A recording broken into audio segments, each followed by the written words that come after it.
జరిగిన పరిస్థితి అందరికీ కూడా తెలిసిందే. గత చరిత్రలో ఎప్పుడూ జరగని విధంగా ఏకంగా 99% వాగ్దానాలు అమలు చేశాం. ఎప్పుడు జరగలేదు ఆంధ్ర రాష్ట్ర చరిత్రలో కానీ దేశ చరిత్రలో కానీ. ఈ మాదిరిగా మేనిఫెస్టో అన్నది ఒక పవిత్ర గ్రంథంగా భావించి అదొక బైబిల్ గాను, అదొక ఖురాన్ గాను, అదొక భగవద్గీత గాను భావిస్తూ టిక్కు పెట్టమని చెప్పి ప్రతి ఇంటికి పంపించి, టిక్కు పెట్టమని చెప్పి ప్రతి అడుగుతూ, ఆ ప్రతి అక్క చెల్లెమ్మల ఆశీస్సులు తీసుకుంటూ, ఆ ఇంట్లో ఉన్న అవ్వాతాతల దీవెనలు తీసుకుంటూ, ఏ రోజు కూడా ఈ మాదిరిగా బటన్లు నొక్కడం, ఏకంగా 2,70,000 కోట్ల రూపాయలు ఎటువంటి వివక్ష లేకుండా, ఎటువంటి లంచాలు లేకుండా, ఏ నెలలో ఏమిస్తామో అని ముందే చెప్పి క్యాలెండర్ ప్రకటించి ఆ నెలలో అది తప్పకుండా ప్రతి సంవత్సరం తూచా తప్పకుండా ప్రతి సంవత్సరం అది జరిగేట్టుగా చేస్తూ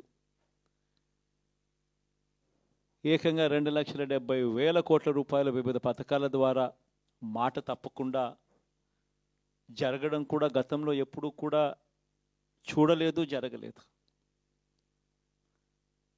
ఇవన్నీ కూడా నేను ఏదైతే చెప్తా ఉన్నానో ఇవన్నీ ఎప్పుడూ చూడని మార్పులు, గతంలో ఎప్పుడూ జరగని సంస్కరణలు. విద్యారంగంలో అయితేనేమి, వైద్య రంగంలో అయితేనేమి, వ్యవసాయ రంగంలో అయితేనేమి, సామాజిక న్యాయం అంశంలో అయితేనేమి, మహిళా సాధికారత అంశంలో అయితేనేమి, గవర్నెన్స్ విషయంలో అయితేనేమి ఎప్పుడు జరగని చూడని సంస్కరణలను కూడా తీసుకొచ్చు. ఇవన్నీ నేను ఏదైతే చెప్తా ఉన్నానో ఇవన్నీ మనం చేసి చూపించి ప్రజల మన్ననలు పొందిన తర్వాతే ఎన్నికలకు వెళ్ళాం. ఎన్నికల్లో ఏమైందో తెలియదు. 5 సంవత్సరాలు కళ్ళు మూసుకుంటే చాలా అయిపోయింది. 5 సంవత్సరాలు మళ్ళీ 2024 నుంచి 2029 కూడా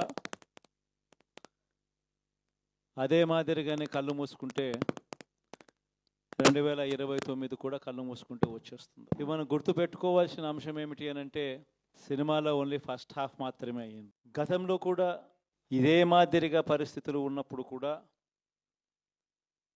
మనం ఏ మాదిరిగా పైకి లేచాము అన్నది కూడా మీ అందరికీ తెలిసిన విషయాలే. నేను ఒక్కటే మీ అందరికీ చెప్తా ఉన్నా, ప్రజల్లో ఈరోజు మనం చేసిన మంచి ఉంది. ఇంటింటికి మనం చేసిన మంచి ఇంకా బ్రతికే ఉంది. ప్రజల్లో ఈరోజు మనం చేసిన పాలన మీద విశ్వసనీయత అనే పదానికి అర్థం ఈ రోజుకి కూడా ప్రజల్లో ఉంది. గడప గడపకు మనం చేసిన మంచి ఇంకా ప్రజల్లో బతికే ఉంది. మరి ఇవన్నీ ఉన్నప్పుడు మళ్ళీ మనం లేయడం కూడా తథ్యం. కాకపోతే కొంచెం టైం పడుతుంది, ఆ టైం ఇవ్వాలి. ఆ టైం ఇచ్చినప్పుడు, అది జరిగినప్పుడు, పాపాలు పండినప్పుడు ఖచ్చితంగా మళ్ళీ మనం పైకి లేస్తాం. ఈ విషయం ప్రతి ఒక్కరం కూడా గుర్తుపెట్టుకోవాలి. ఎందుకు ఈ మాట కూడా చెప్తా ఉన్నానంటే రాజకీయాలలో అన్నిటికన్నా ముఖ్యమైన అంశం క్యారెక్టర్, విలువలు, విశ్వసనీయత. ఈ పదాలకు అర్థం తెలిసి ఉండడం రాజకీయాలలో చాలా అవసరం. రాజకీయం అంటే ఎల్లవేళలా అధికారమే కాదు. అధికారంలో లేనప్పుడు కష్టాలు ఖచ్చితంగా వస్తాయి.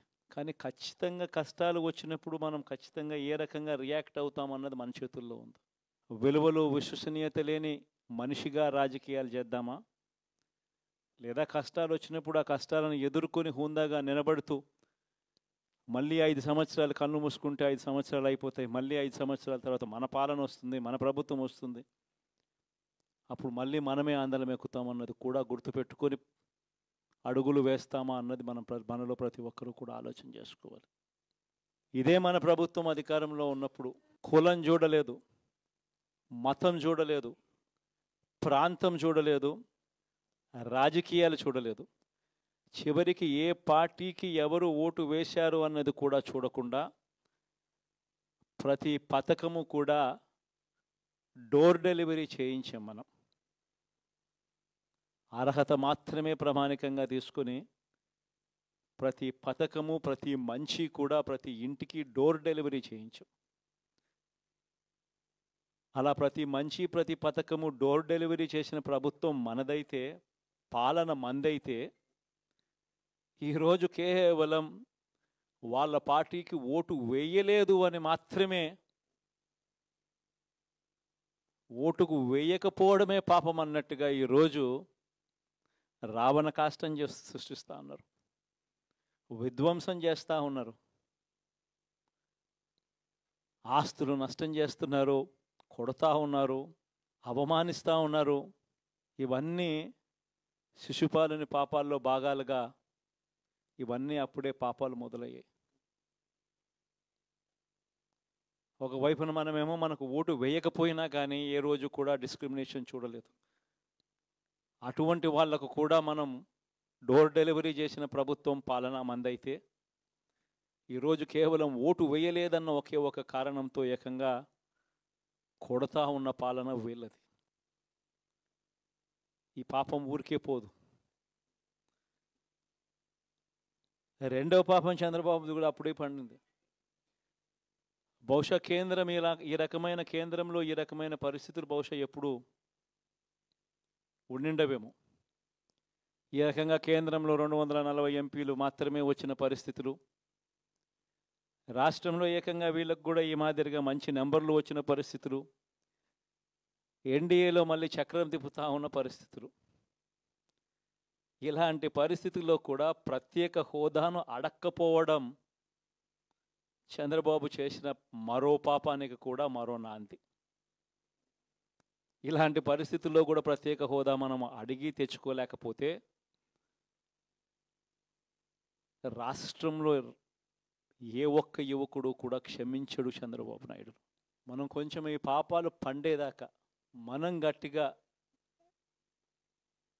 దీన్ని నిలబడగలిగితే, ముందుకు తీసుకొని పోగలిగితే ఈ పోరాటాన్ని ఆటోమేటిక్గా శిశుపాలని 100 పాపాలు ఫాస్ట్గా ఎరోడ్ అయిపోతాయి. కాబట్టి ప్రతి ఒక్కరూ ఈ విషయాలన్నీ గుర్తుపెట్టుకోమని కొడతాం. ఇవన్నీ బహుశా నేను చెప్పేటివన్నీ కూడా మీ అందరికీ కూడా తెలియనేటివి కాదు. కేవలం నేను మీ అందరికీ గుర్తు మాత్రమే చేస్తా ఉన్నా. కష్టాలు రావడం అన్నది సర్వసహజం. కష్టాలు ఇలా మనం ఎదుర్కొని నిలబడడం అన్నది మన చేతుల్లో ఉన్న అంశం అన్నది మాత్రం ఖచ్చితంగా ప్రతి ఒక్కరూ గుర్తుపెట్టుకోమని మీ అందరితో కూడా కోరుతా ఉన్నా. శాసనసభలో, చట్టసభలో మీ సభే అన్నిటికన్నా ముఖ్యమైన సభ అవుతుంది. ఓటు వేయలేదు అన్న ఒకే ఒక కారణంతో మనుషుల్ని కొడతా ఉన్న పరిస్థితుల్లో, మనుషుల్ని అవమానిస్తూ ఉన్న పరిస్థితుల్లో, మనుషుల్నే బలవంతంగా ఆస్తి నష్టం చేస్తూ ఉన్న పరిస్థితుల్లో ఇక ప్రతిపక్షం ఉన్నది ఒకటే ఒక పార్టీ, ఆ పార్టీకి అవకాశం ఇవ్వాలా అన్న కనీస నైతిక విలువలు వాళ్ళు పాటిస్తారన్న నమ్మకం నాకైతే లేదు. కాబట్టి మీరు చేయాల్సిన పాత్ర గొప్పది, చాలా ఉంది అన్నది మాత్రం గుర్తుపెట్టుకోండి. రాబోయే రోజుల్లో యాక్టివిటీ లెవెల్స్ అనేది ఆటోమేటిక్లీ పెరుగుతాయి. రాష్ట్ర వ్యాప్తంగా ఉన్న కార్యకర్తలందరినీ ఎవరినైతే వాళ్ళు ఇబ్బందులు పెట్టారో ఖచ్చితంగా వాళ్ళందరికీ మనోధైర్యం ఇస్తూ వాళ్ళ గ్రామాలకు వెళ్ళి వాళ్ళకు తోడుగా ఉండే కార్యక్రమాలు చేసే కార్యక్రమాలు జరుగుతాయి. రాబోయే రోజుల్లో ఇంకా టైం గడిచే కొద్దీ ప్రజల్లోకి వెళ్ళే కార్యక్రమాలు ఇంకా ముమ్మరం అవుతూ పోతాయి. చివరికి ప్రజల్లోనే ఉంటాం. ప్రజలతో కలిసి పోరాడే కార్యక్రమం వేగంగా టైం గడిచే కొద్దీ మనము వేగంగా అడుగులు ముందుకు వేస్తాం. ఒకటి మీ అందరికీ చెప్తా ఉన్నా, ఏకంగా 14 నెలలు పాదయాత్రలు చేశాం. ఆ వయసు ఈ రోజుటికి నాకుంది. ఆ సత్తువ ఈ రోజుటికి నాకుంది. కాబట్టి మీరు మాత్రం ప్రతి ఒక్కరూ గుర్తుపెట్టుకోండి.